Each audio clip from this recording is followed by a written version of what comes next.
안녕하십니까. 예, 정성욱의 세계 경제 시간입니다.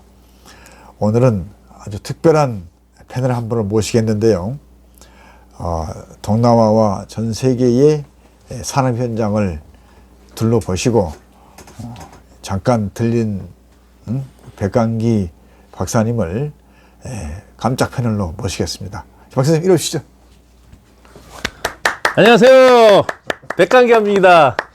사실은 그 금요일 날 그 백 감독의 그 금요 골프 시간을 녹화하다가 우리 정 기자님한테 붙잡혔어요. 그래서 또 졸지에 이 시사 경제도 또 모르는데 사실 그 제가 뭐 골프도 모르는 상태에서 프로 골프 만들었지 않습니까? 그래서 시사 경제를 또 모르지만 또 이렇게 패널로 참석하게 됐습니다. 제가 급히 모셨습니다. 골프이시면서도 아우러 세계 경제, 시사 경제에서 아주 나름대로 영역을 개척하고 계시는 우리 백강기 선생님이십니다. 근데 우리 감사합니다. 정 선생님은 제가 그 나는 메이다 책 냈을 적에 일면 탑에 세계일보에 전체 그 탑으로 해주시고 우리 김태원 씨도 정말 탑으로 전면 광고를 해주실 정도로 참 저한테는 참 고마우신 분인데 제가 뭐 패널 해달라고 하면 해야죠. 이건 뭐 무조건 명령이 제가 알든 모르든. 그동안 잘 지내셨죠? 아이고, 예. 그렇죠. 예. 고생 많으셨습니다. 예. 하여튼 그 저희 매니저 TV에 이렇게 전격적으로 합류해 주셔서 제가 또 대표로 감사의 말씀 드립니다. 감사합니다. 예. 그 오늘 그 제가 이제 설문지를 좀 이제 급히 받았어요. 예. 근데 반도체가 뭐 산업의 쌀이라는데 그 의미가 어떤 겁니까?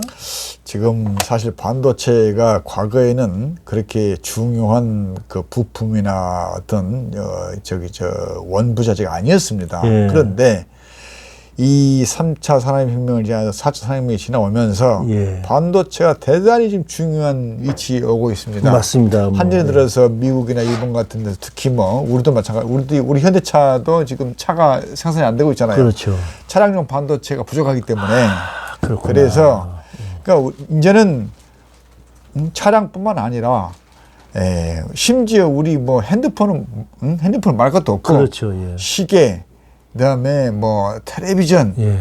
그다음에 심지어 선풍기까지 그렇죠. 에어컨까지 모든 반도체가 다 들어가게 돼 있습니다. 뭐 요즘 뭐 인공지능이니 뭐 해가지고 예. 특히 인공지능 같은 경우는 첨단 반도체 이제 이따 말씀드리겠습니다만은 10나노, 7나노 이하의 아주 그 고성능 반도체가 들어가게 되는 게 이제 인공지능입니다. 뭐 메모리, 비메모리 뭐 그렇죠. 예. 제가 잠깐 메모리 비밀을 설명을 드릴게요. 메모리는 그야말로 그 기억 소자입니다. 기억 소자. 기억만 이렇게 저장하는 거죠. 저장하는 장치죠. 한예를 들어서 손톱만한 이런 반도체 칩 하나에가 우리 그 조선시대 역사가 다 들어가 있는 거죠. 이 칩 하나에가. 그 칩 하나에. 바둑도 그 하나에 1억 판의 그 바둑이 다 들어가 있습니다. 기보가. 맞습니다. 그러면 이 정도의 이것이 그러니까 기억 소자입니다. 기억 소자. 그리고 이것이 이제 소위 메모리 반도체. 그러면 이제 비메모리는 뭐냐? 이건 기억 소자가 아니고 가는 길을 가르쳐주는. 그런 이제 말하자면 이제 그 차체 진화, 뭐 인공지능이라는 것이 그렇죠. 바로 그러죠. 그러니까 가는 길을 기억시켜 놓은 반도체입니다. 그렇죠. 그러니까 우리 집에서 직장까지 가는 길을 거기다 반도체에다가 이렇게 입력시켜 놓습니다. 그럼 가장 빠른 길로 가는 거죠. 그러면 그대로 가는 것이 반도체입니다. 그런데 뭐 거기에 무슨 공사 중이다 그러면 또 이래 돌아가라고 또 그렇죠. 그 방법론을 그까지 제시해 주죠. 그런 방법론이 있는 반도체를 또 거기다 또 기억시켜 놓습니다. 그래서 이것이 인공지능입니다. 어쨌거나 사람이 만든 기계입니다. 그래서 사람이 기억시켜 놓은 대로 하는 겁니다. 그래서 반도체에 메모리와 비메모리가 이렇게 돼 있고요. 지금 메모리는 완전 한국이 거의 삼성전자가 한 40%, 와, 그다음에 SK하이닉스가 한 30%, 나머지 30%는 대만과 일본, 미국 애들이 이제 일부 유럽 이렇게 하고 뭐 메모리는 절대 강자가 한국이죠. 근데 제가 이거 주신 이 질문지 말고 제가 호기심이 많은 거 아시죠? 그 터미네이터에 나오는 그 로봇이 지배하는 사회가 그러면 도래가 됩니까? 뭐 그거는 어떻게 되는 겁니까? 그 제가 호기심 때문에 물어보는데 인간이 지배를 당합니까? 그 직업도 다 뺏기고 너무 포괄적인 질문입니까? 인간이 가장 중요한 게 뭡니까? 이성이죠, 생각이죠. 그렇죠. 생각이죠. 그러니까 기계가 만드는 그런 사회는 되지 않습니다. 인간은 가장 중요한 게 이성이지 않습니까? 생각이지 않습니까? 그래서 고로 데카르트가 그런 얘기했죠. 생각한다. 나는 인간이다. 그러면 그 인공지능은 생각은 안 하는 겁니까? 그건 합니다. 인공지능 생각 안 합니다. 자체 진화한다면서요. 그것은 이제 광산 과학 소설? 그건 나쁜 그러니까 기계가 인간이 그렇게 만들어 놓으면은 됩니다. 그러나 그렇게 만들어 놓지 않을 만큼 법적 제어 장치를 앞으로 강화할 겁니다. 각국에서. 저는 하여튼 좀 약간 했습니다. 그렇죠. 반도체 산업상에 대해서 말씀드리겠습니다. 그러면 우리가 2차, 3차 산업혁명이 2차가 뭐였습니까? 2차 산업혁명. 농경지 아니죠. 농기구 사이에서 전기기관을 발명한 게 2차 산업혁명이죠. 전기 스팀. 그 3차는 뭡니까? 정보혁명입니다. 인터넷 시대입니다. 인터넷. 4차는 뭡니까? 요즘 인공지능 시대입니다. 이렇게 혁명이 단계마다 올라가는데 참 한국이 참 천우순조로 운이 좋았던지 머리가 좋은 날인지 어쨌거나 4차 산업혁명은 한국이 주도하게 되어 있습니다. 다행이네요. 이건 참 대단히 참 진짜 정말 그나마 다행이네요. 오늘 또 좀 좋은 소식 듣네요. 그래서 그러니까 4차 산업혁명은 바로 반도체가 철을 이제 대체할 겁니다. 우리 모든 가정용 용품이라 해서 심지어 개인용품도 철이 안 들어가면은 안경테도 철이 없으면 안 되잖아요. 메탈. 철 대신 앞으로 반도체 들어가야 됩니다. 그래서 이제 지금까지 반도체가 선두자는 미국이었습니다. 1980년도에 중반에 일본이 미국을 압도하는 지경에 있었습니다. 여기까지. 한국이 반도체에 성공하게 된 그 배경은 결국은 그럼 미국이 좀 도와준 건가요? 결국은 그렇게 된 거죠. 자, 아까 전에 말씀 올렸었죠. 일본이 미국을 압도할 지경에 있습니다. 다 아다시피 일본의 전자 제품은 세계 최고였지 않습니까? 80년도에. 그 당시에 우리가 손에 들고 가는 워크맨. 워크맨은 그야말로 전 세계 소니 워크맨. 그거 안 가지면은 현대 젊은이가 아니었죠. 졸업 선물 때 그거 안 받으면 참 서운했죠. 맞습니다. 저희도 대학 때 저도 그런 게 그거. 근데 그거 다 사라졌어요 지금. 뭐죠? 칩. USB로 다 사라졌어요. 초기 기억 소자죠. 그 당시에 초기였죠. 어쨌거나 그 당시에 80년대에는 일본이 세계의 전자 산업을 지배했었습니다. 그러고 보니까 미국이 이 친구들 우리의 그 당시에 일본의 GDP가 미국의 한 46% 정도였습니다. 조금만 더 하면 미국을 압도한다는 얘기까지 들렸었던 것이 그 당시에 미국의 일본의 산업이 전자 산업을 필두로 한 일본의 산업이었죠. 그게 이제 1986년에 미국이 위기감을 느낀 거죠. 그래서 일본 우리 반도체 협정을 체결하자. 그래가지고 한국과 대문이 약간 그 이익을 얻는다. 조금 설명을 드릴게요. 그래서 86년에 일본이 반도체 업계가 이제 이거 큰일 났죠. 그때 반도체 업계 미국 뭐라 했냐면은 일본은 미국에 얼마든지 미국의 좋은 기업, 기초산업기업도 많잖아요. 얼마나 투자했어요. 그러니까 일본이 그 투자해가지고 그 이익을 다 가져오는 겁니다. 그러나 미국의 반도체 업체는 일본에 투자를 못하게 돼 있어요. 그 당시 못했어요.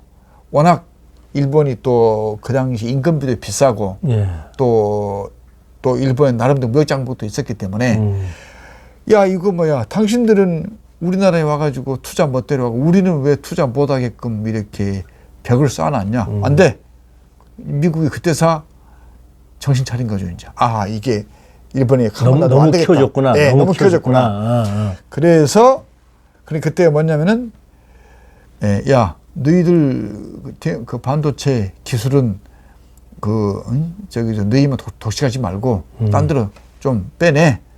그러니까 그 당시에는요, 반도체 공장은 지금도 마찬가지지만 연구하는 사람이 같이 발달해야 같이 발달하는 겁니다. 그런데 그렇기 때문에 초기 도입하는 그 돈이 많이 들어갑니다. 무지개 비싸요. 그래서 지금 중국이 하려고도 안 되잖아요. 예.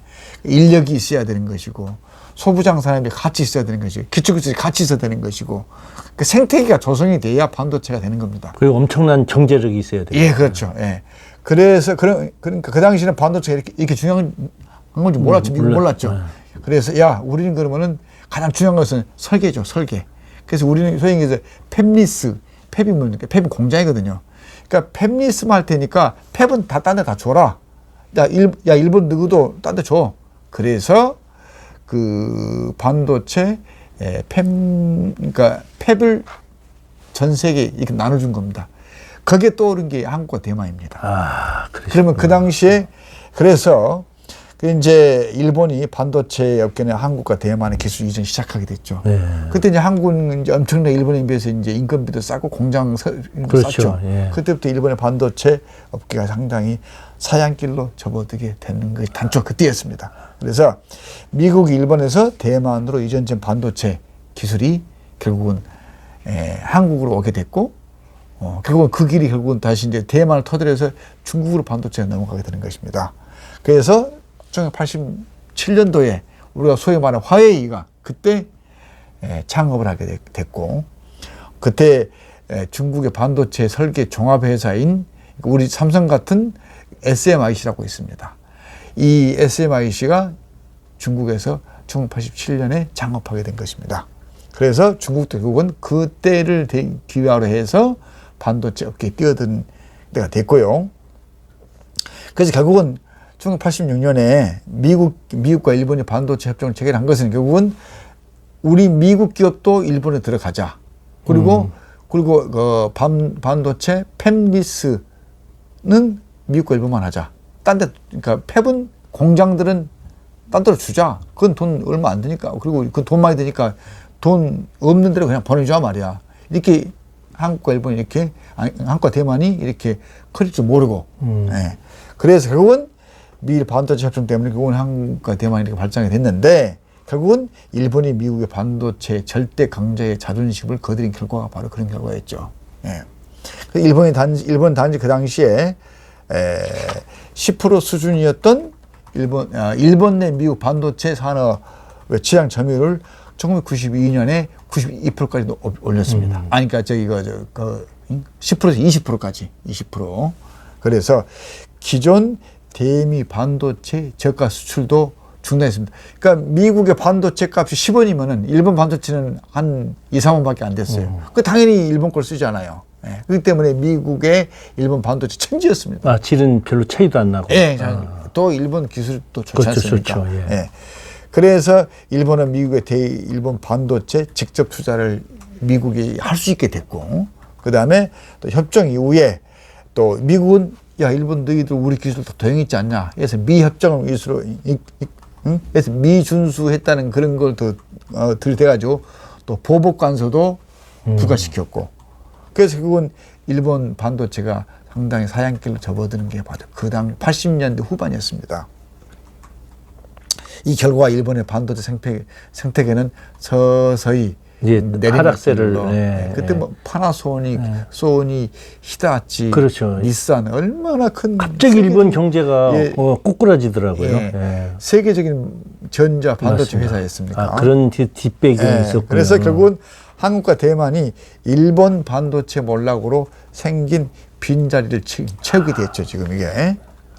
거기에 우리 한국에서는 뭐 삼성이 거의 뭐 이제 중국 얘기를 해야 되겠는데, 가만있어. 아까 뭐 질문지 하나 또 준비하셨죠? 중국이 그러면 결국은 대만을 통해서 그 반도체 그 기술을 다 휩수한 겁니까? 사실상 그렇습니다. 그래서 뭐라고 요 신문에 보니까 중국이 대만을 공격하면 미국이 과연 공격을 하겠느냐 했더니 우리 바이든이 한다. 그 뉴스에서 봤어요. 예, 말을 그렇게 했습니다. 중국을 대만을 중국한테 우선 그 문제는 좀 뒤에 조금 이따 말씀드리고 예. 지금은 이제 너무 앞서 나가지고 저 호기심이 알지도 못하면서 네, 저 궁금한 게 있어가지고 예. 지금은 과연 예. 그 제가 말씀드리고 싶은 게 그 대만의 청방 네트워크라는 게 있습니다. 예, 그건 전 잘 모르겠습니다. 이게 예, 설명 좀 청방 해주세요. 네트워크라는 게 뭐냐면은